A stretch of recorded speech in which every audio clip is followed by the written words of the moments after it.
الحمد لله الذي جمعنا لهذا وما كنا لنجتمع لولا أن جمعنا الله. الحمد لله والصلاة والسلام على رسول الله خير خلق المصطفى صلى الله عليه وسلم. In the name of Allah, Almighty and most merciful, and starting with peace and blessing upon Prophet Muhammad, I am delighted to welcome you to this launch event. We welcome you to the very first public activity for Siraj Center for Research and Studies. So why Siraj?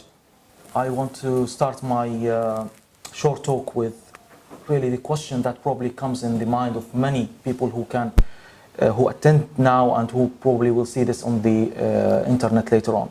So why Siraj? Is it another research center? Isn't there enough research and writing related to Islamic studies or subjects that matter Muslim? Don't Muslims need more focus on practical things like technologies and industrial development and research rather than another theoretical discussion and studies? I think the question will remain there open, and regardless of what we say today, it will always come to the Muslims' mind and the general audience in mind that before and after this event, people are considering struggles that Muslims go through in this world. It is totally acceptable to ask such questions. Why we need another research center? However, all these questions share one outcome. It seeks to bring a positive outcome to human beings in general, and among them, the Muslim people. And this is what all innovations, technologies, and industries will seek eventually: to bring benefits and happiness to people, or at least it may claim so. This noble purpose, happiness of humans, has been dealt with and approached by different philosophers, theologies, even religions. While the purpose was noble, along the way to find this lost happiness, many have lost their way, and many lost the most core thing: to deal with a human as a human and not a thing. Siraj Center for Research and Studies seek to endeavor to keep the message alive, the message to remind humans in general and Muslims in particular that they are human, created by Almighty Creator, and we live this life for a purpose, that is to go through the tests and the blessings that Allah subhanahu wa ta'ala put for us in this worldly life, and follow what He prescribed for us to worship Him till we meet Him Almighty. May Allah grant all of us a safe and straight path to meet Allah Ta'ala with His blessings and make Him pleased with us. The message that I mentioned, the reminding message that we are human and we will move to another life and will meet Allah Ta'ala, was the core message that Imam Abdul Salam Yasin rahimahullah lived his life for. He lived his life for and wrote more than 20 or 30 books. I couldn't really count them, but it's really a lot of books that he spent tens of years really to write them through his life. In several books for Imam Abdul Salam Yasin, and he's considered and endorsed by many scholars ranging in different geographies from India to Europe as a mujaddid Imam. He mentions, Imam Abdul Salam Yasin, the current challenge that we still live.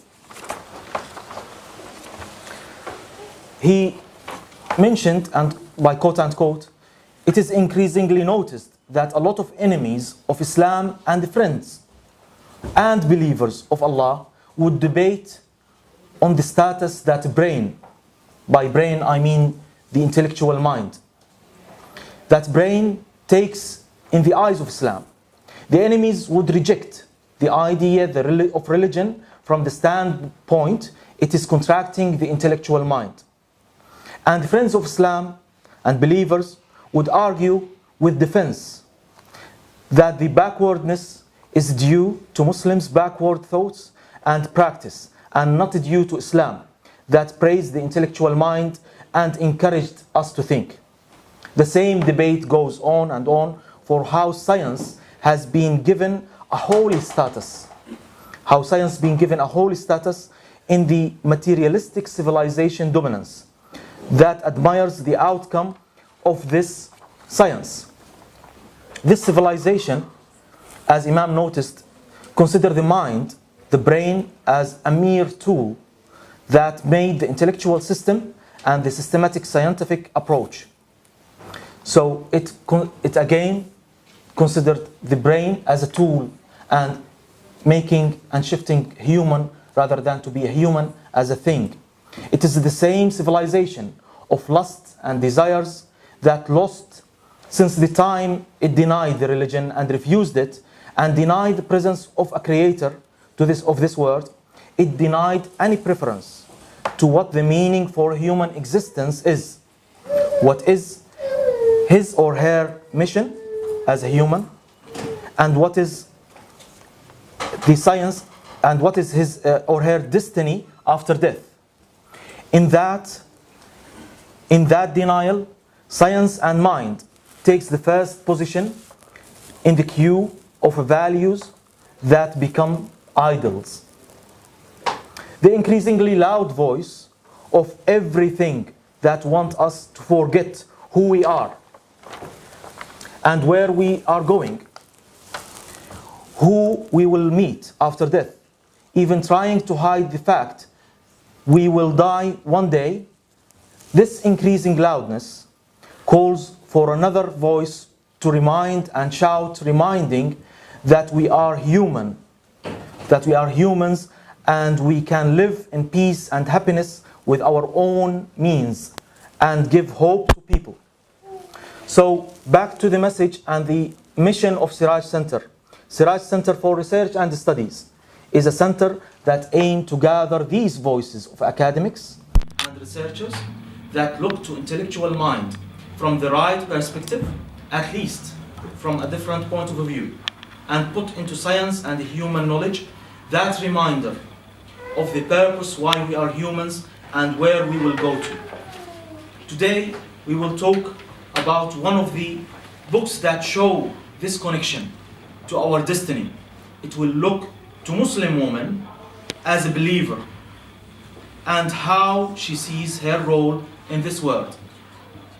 Not from her competitive conflict with men, but from peaceful yet intellectual life to pass this worldly life with man till we meet Allah Ta'ala, our Creator.